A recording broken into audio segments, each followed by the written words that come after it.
Hello and welcome to the Proptech Hot Seat on iPropertyRadio with myself, Carol Tallon, the show where we explore trends and technologies driving innovation across the built environment. The show is brought to you in partnership with Proptech Ireland, the hub for innovators, investors, and indeed for industry leaders. Today, I'm delighted to be joined by Liam McEvoy, co-founder of SustainIQ. Liam, you're very welcome. Thank you for joining us today. Delighted to be here, Carol. Thank you.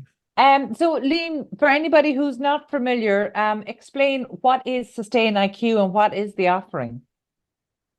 Yeah, so SustainIQ is the all-in-one ESG reporting software solution. Our USP is we capture all aspects of ESG performance data for our customers, and we're really passionate about helping our customers use their data, their ESG performance data, to take a more data-driven approach almost to their ESG strategies, particularly around those big investment decisions that we all have to make, certainly around our transition towards net zero and so on as well. So it's starting to use the data, starting to use the performance data to help make those decisions, as well as reporting on performance across projects and so on as well. And so are your clients across multi-sectors? Multi-sectors, Carl, yes, but our main focus and primary focus continues to be construction and the built environment. Yeah. Very good. So it's interesting when you talk about an all-in-one ESG tool, because to me that seems almost like too big an ask. In fact, one of my criticisms of ESG and how it's been interpreted by the industry is that there's this huge focus on environmental, which obviously is critical, but actually sometimes the social and even the governance, but particularly the social side, gets left behind. So in terms of an all-in-one, is yours genuinely weighted across all of the more holistic approach to ESG, or do you have that kind of disproportionate weighting in favor of environmental issues? No, actually, it's a really good point, Carol. So from the outset, myself and the other co-founder, Maria, definitely we wanted to create the platform that would capture all aspects of ESG in its entirety. But you're right, it's such a vast topic, and when you start to break down the data requirements for each, it's vast. It's very overwhelming for a lot of companies to approach. So look, how we overcame that challenge was by designing and building SustainIQ across 4 pillars. So that's our 4-pillar methodology. And by doing that, we get that equal focus across the E, the S, and the G. So the 4 pillars are broken down into responsible procurement. So all things to do with products, materials, supply chain. Then we've got our environmental pillar, which tracks all of the key environmental indicators that you would typically want to be capturing across projects. We've got our people, health, and diversity pillar, which focuses on social value, but that particular pillar focuses on internal investment in people. And then we've got our 4th and final pillar, which is community engagement and partnering. So again, social value, but that pillar focuses externally on partnerships with community groups or charity organizations, volunteering, that type of thing. So by creating those 4 pillars, and we have currently just over 200 data capture points across the 4 pillars. So we've taken the pain out of it for our customers. They don't have to think about what they need to track. We have that all set out for them. So across those 200 data capture points across the 4 pillars, and we've kind of set out everything that they need to track. And there would be a really equal balance across the E, the S, and the G, because it's important. Very good. And look, you might just take it down. One of the things I like to do here regularly is when we talk about data, actually break that down into what is it. So, you've mentioned 200 data points. Let's look at maybe some of the really important ones from the responsible procurement side of it. And by the way, when you look at responsible procurement, are you looking across public and private sector?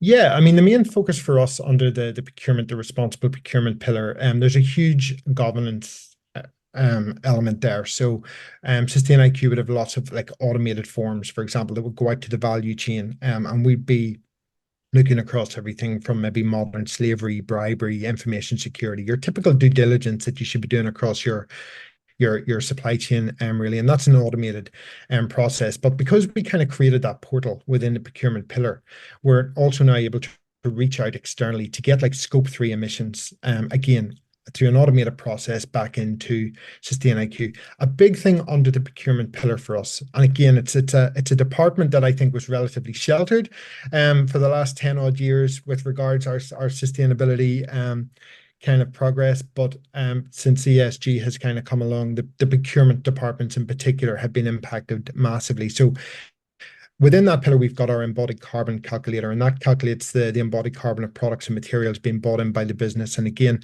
that's done using environmental product declarations, those EPDs.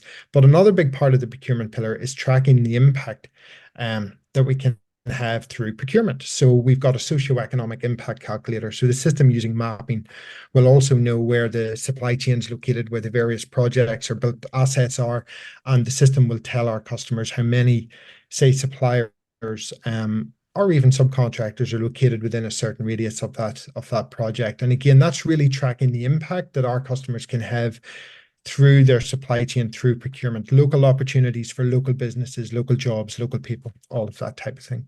That's great to hear. And I think it's a very generous description you've given the procurement sector there, by saying that it's been somewhat sheltered from some of the drivers, the ESG drivers that the industry has been exposed to, or the wider industry, and the supply chain has been exposed to over the past number of years. So what kind of trends are you seeing? Because from our point of view, particularly across our work on, say, offsite and other modern methods of construction, as well as Proptech and construction technologies, we have long seen procurement as part of the problem, but it also was almost the largest part of the solution. It just took them a while to understand how to do it, and that's still in process. We're definitely not there yet, but we can see policies moving in the direction to support responsible procurement. But what kind of trends have you seen over the last number of years that are moving us in the right direction? So look, you're 100% correct there, and they are a big part of the solution. The reality is, and I think the biggest trend that has come along that has kind of put the spotlight on the procurement teams is the need for us to be able to access those scope 3 emissions through the supply chain, through the value chain. And we cannot get to them, we cannot access them without going through procurement. So that's, I think, the one big trend that has come along that they can't shy away from. They're kind of up front and center. And whether that is who is being chosen to supply products and materials, and we're starting now to dive into the embodied carbon of those products and materials that are maybe been specified. Maybe it's to do with the performance of a subcontractor, if we're now starting to see net zero clauses coming through contracts. And the reality is we can't achieve any of those targets without bringing the supply chain with us. So we're now starting to look into the supply chain to find those subcontractors, those businesses that are most likely to be able to help us achieve those very challenging targets. And so none of that is possible if we can't go through the procurement teams in terms of accessing it. Also, I would say tenders, we're starting to see a lot of ESG related queries. And again, there is a lot of noise around the carbon agenda at the minute that's linked to those big 2050 targets and so on. But, the weighting behind those questions within tenders is really starting to creep up 15, 16, 17, even 18% kind of weighting, So again, I think it's that carbon trend at the minute that's really driving that conversation within the procurement teams. And it's definitely needed. Yeah, and that's an interesting one. But just, when you talk, and look, there's absolutely no underestimating the importance of bringing the supply chain with you. I think contractors know this. They've been through it on their digitalization processes. They understand that, at the end of the day, construction is the business of people. Construction is delivered through your supply chain, and I don't think there's any kind of failure to recognize that side of it, but maybe the logistics of it have been a little more challenging. But just when you talk about how not just the targets, but actually we also can't hit the targets if we don't know our own numbers. So you talked about the carbon calculator that you have. Obviously our calculation of carbon has been somewhat hit and miss, and that undermines the credibility of the targets that we're aiming for. And I think not just across the built environment, but some of the sustainability metrics have definitely been criticized for their lack of robustness. So how are you addressing that? Like, maybe explain a little about how your carbon calculator works. Yeah, and that's it's a big part of what we do, Carol. And funny, it's a big I suppose that's one of the big reasons SustainIQ was born.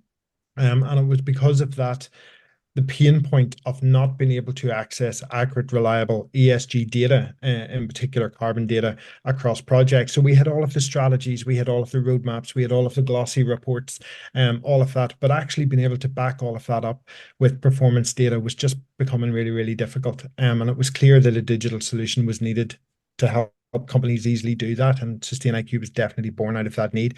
So within SustainIQ, we would track all scope 1, all scope 2, and all scope 3 emissions. And we put a big focus on that because exactly as you said, I think we've got targets in place and we've objectives and so on to get there. But unless we know where we're setting off from, what are our baselines? You need to be able to measure this. We need to be able to measure every single investment that we make and whether that investment is having the reduction that's needed. And so for us, we use the carbon factors from the SEAI. All of the Irish carbon factors are built into the system.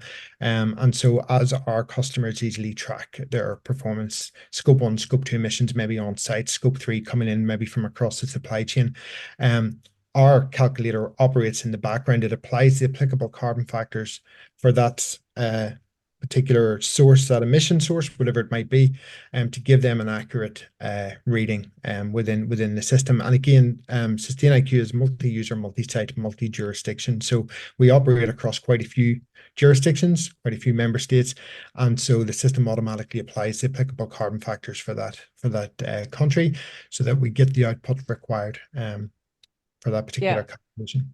I think the drivers for net zero have become much clearer and more compelling. I truly believe that policy was a little behind the curve, and so the threat of regulatory was the main driver before regulation was. And in the interim period, I think international funding requirements came in, and they proved to be the really big driver for the environmental targets, essentially, that were then being built in and expressed through the tendering process. I think it's less clear about what the drivers for social value. And I mean, you talked about, people, health and diversity. I mean, that essentially being the third pillar.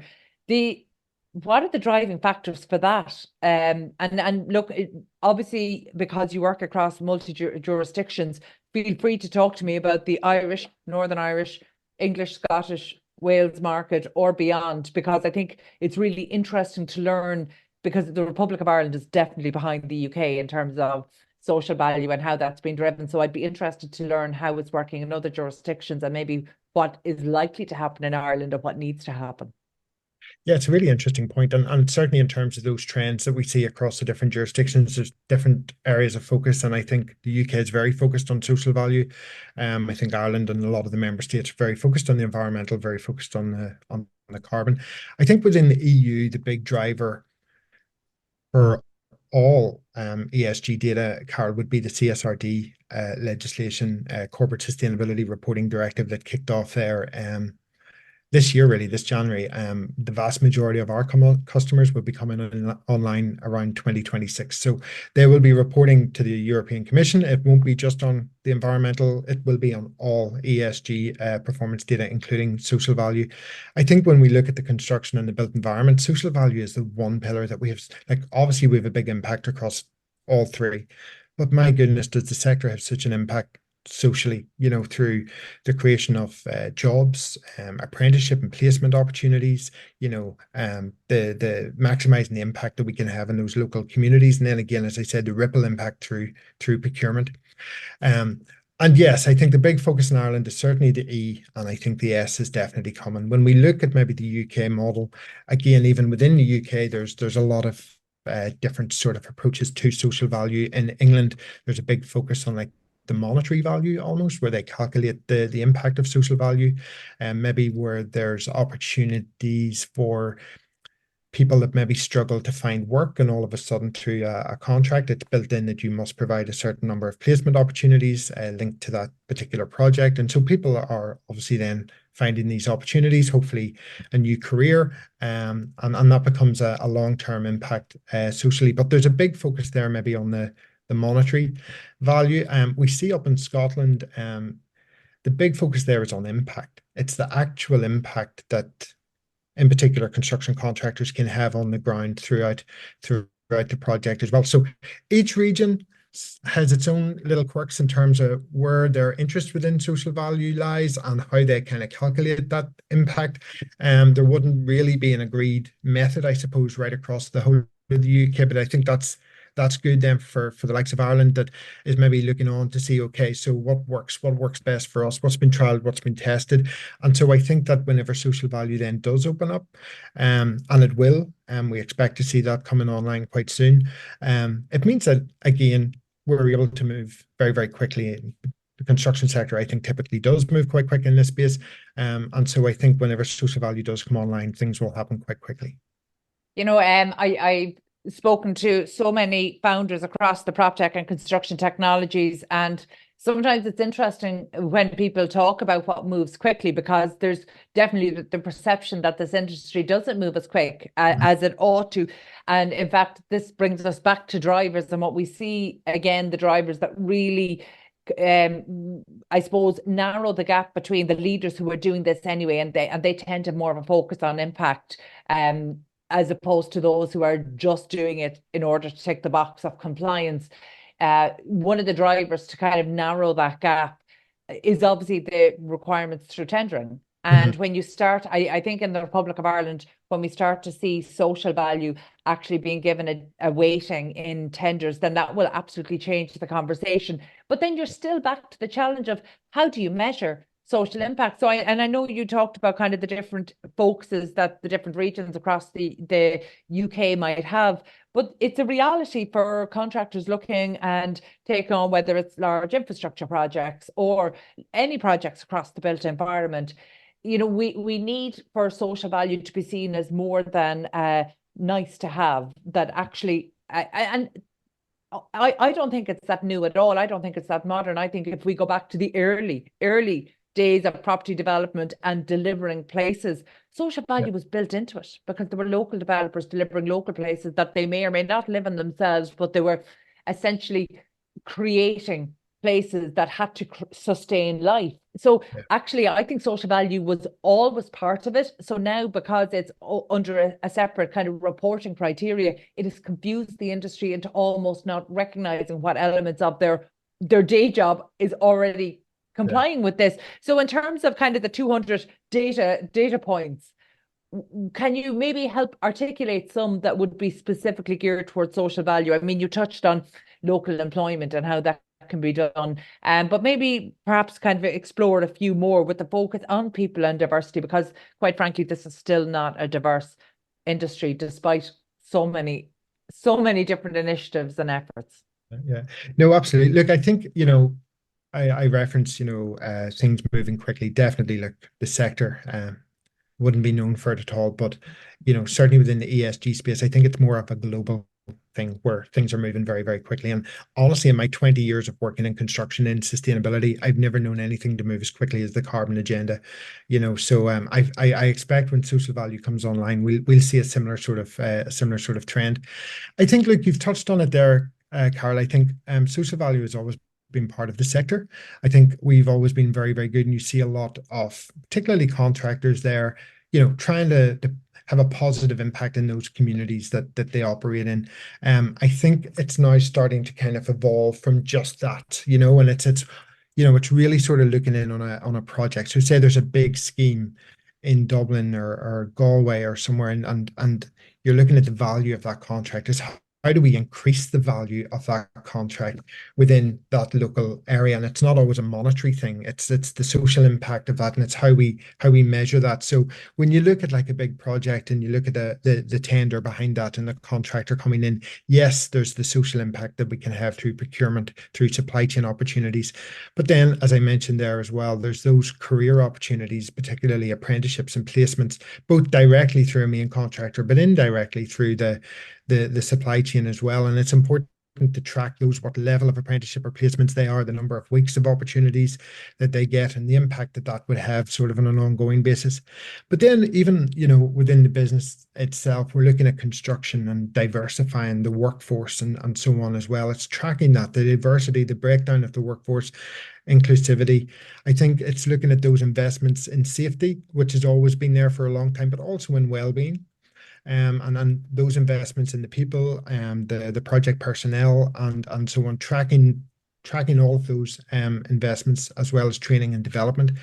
But then also it's kind of like the boots on the ground as well, and the impact that we can have in the local communities, the partnering with local community groups, the volunteering, which again, when you look at some of our customers there and you look at their project teams, they're maybe on site for maybe, look, anything up to maybe 2 years.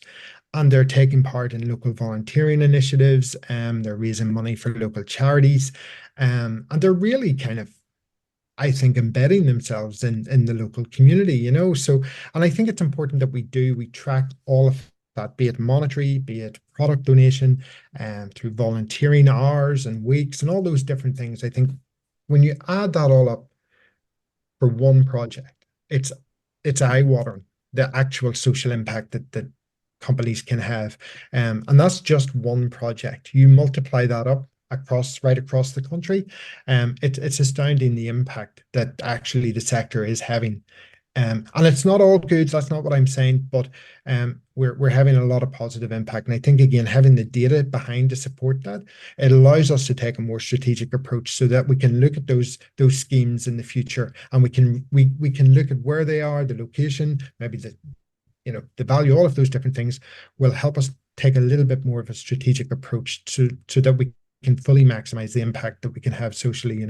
Yeah, and I like that you're articulating there that actually the new element of this is the measurement of it and the reporting of it, but actually the doing of it is long established, maybe much more so than our low carbon approach. That's a new approach to how we're delivering buildings, where it's actually the social value, I think, is so well embedded that it's just to make the transition of monitoring and capturing what we do. And because I agree with you, I actually see it, and I have for the last decade and a half. I think there's, and I know historically before that, there's such a strong social value being created. But I think actually the crash killed the ability of the industry to advocate for itself or to shine a light when it does something positive. The reputational damage, the fallout there was still very much evident, that actually when good companies were doing good things, they didn't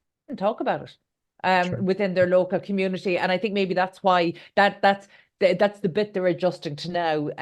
But I think it's really interesting, and I that's something that I'm watching with interest now, because I'm really curious as to how companies are going to approach it. I suppose before we finish up today, I'm very cognizant that you're right when you say kind of over the last number of decades we haven't seen anything move as quickly in the construction industry as moving towards low carbon delivery of the built environment, but also that has to go hand in hand with ensuring the well-being, not just of the communities that we serve, but actually our own teams. And that's something that I think has definitely changed shape since COVID. So what trends, because obviously SustainIQ is in the marketplace long predating, well, not long, a number of years before COVID.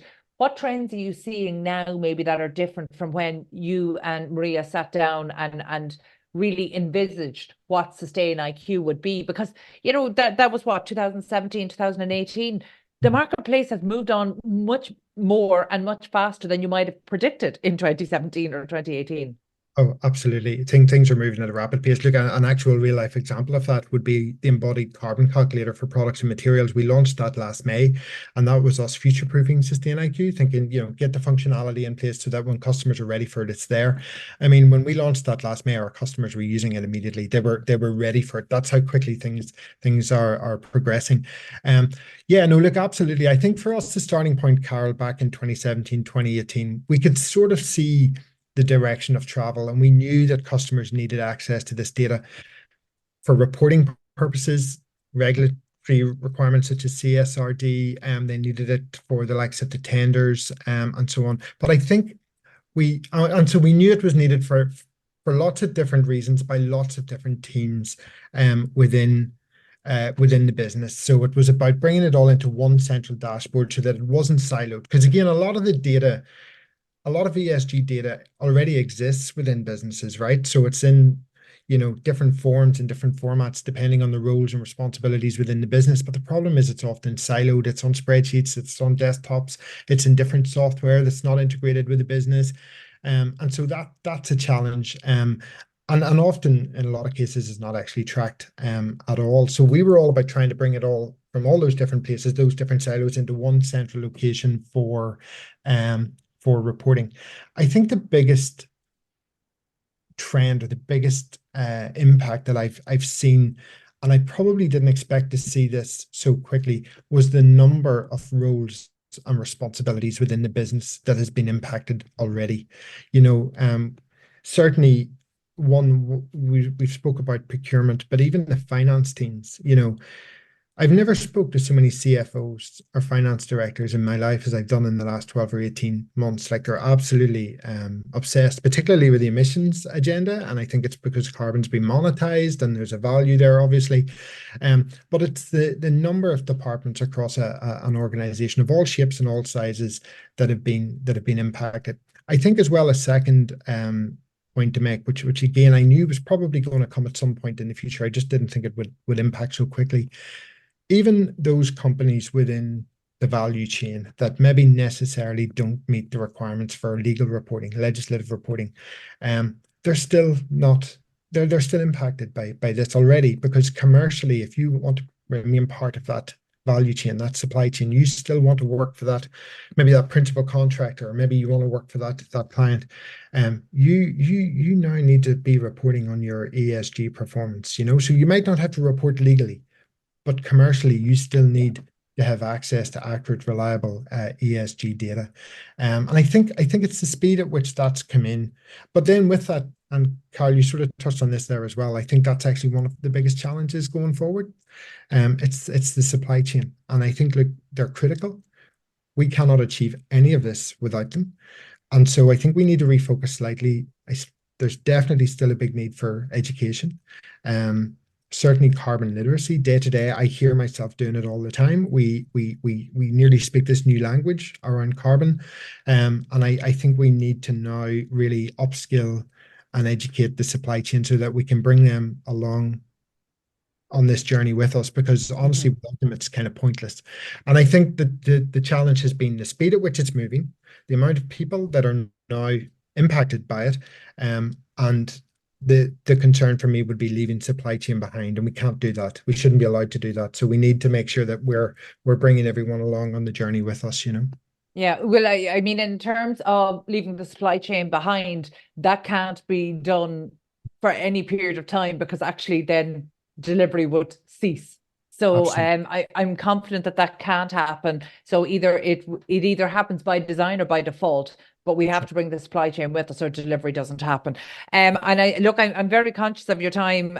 Thank you so much. I think it's really interesting. I had never really thought about it before, but the number of different roles and responsibilities and within the operation of construction delivery that have been impacted, because you're absolutely right. It touches on all parts now, a little bit like technology. It's not a standalone side. It's actually integrated through the entire delivery, which is the way it should be. That's showing us that this is actually changing how we deliver the built environment, and that's a really positive thing. But I suppose finally, before we finish up today, kind of my final question almost links us back to the start.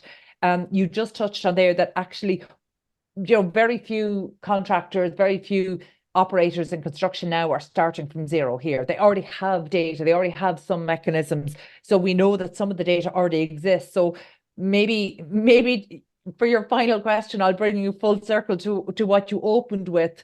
How does SustainIQ help the industry to use the insights from all of that data? Yeah, and again, it differs by department or the need for the data. I think four main benefits that we would get fed back from our customers using SustainIQ. Number one would be increased competitiveness within their marketplace. And I think the big shift that we're seeing in the tenders from what we used to do compared to what we are now expected to do. They're looking data, they're looking at evidence, they're looking you to prove you do what you say you're doing. And with those ESG, certainly those carbon related questioning coming into the tenders, it's critical to have the data to back it up. So we're seeing customers use the data commercially to make themselves more competitive. We also see their customers, their clients are very hungry, particularly for contractors to step up and sort of take a lead in this ESG space. So there's that competitive edge. We see them also using it, and it's really interesting to see this happen within construction in particular, because it wouldn't be a sector that would be known for this. But we're seeing them now to use it to build trust with stakeholders, because they've got visibility of their performance data, and therefore they're linking it through to their messaging. So they can back up they are doing what they say they're doing. They're being transparent in their performance. Again, not something the sector would be relatively known for. But by building trust with their customers, they're building trust with their staff, their employees, their suppliers, certainly the investors, if they've got investors in the background, but also members of the public. Everyone's so much more aware, and they're able to use the data to kind of build that trust across stakeholders. And then reduce risk would be another benefit, because again, with the likes of CSRD, but also those big contract requirements, and my goodness, they've only started. There's a lot more coming. So reducing risk of non-compliance with a legal requirement, a contractual requirement, or indeed like an accusation of greenwashing, something like that. They've got, again, the data in the background to back up everything that they're saying.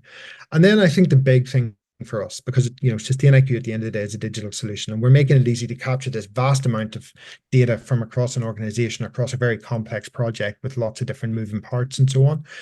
So using SustainIQ obviously saves them time and ultimately saves them money. So instead of having people run all over the place trying to capture patchy, sketchy amounts of data, it's all been done, and they have full access to it. So better those people spending their time doing something that going to add value to the business, and let the tech do what it's there to do, which is compile everything for reporting. So I think saving time and saving money. So I think like those are the four key benefits that we would bring our customers: the increased competitiveness, the building trust with stakeholders, the reducing risk, and ultimately saving time and saving money. Super. Thank you so much, Liam, for taking us through that today. Because actually this is, even though there's a huge amount of information out there, it's still an extraordinarily complex area when you sit down and try to apply this. So thank you so much for taking us through that today. And I look forward to seeing how the SustainIQ progress, your journey over the coming years, because I think we're coming into a really interesting space, and no doubt we'll be speaking to you again, particularly on the social value, as we start to see that get weighted value across tenders in the Republic of Ireland. So thank you so much for being so generous with your time and expertise today. That was Liam McEvoy, co-founder of SustainIQ. My thanks to producer Katie Tallon and to the audio team at Hear Me Roar Media. Before we go, just a special word of thanks to our sponsor, Proptech Ireland, for supporting the podcast and making these conversations possible. And thank you indeed for tuning in. We'll catch you on the next episode of the Proptech Hot Seat. In the meantime, please be sure to check out all of the other Irish and international real estate and construction shows here on iPropertyRadio.com.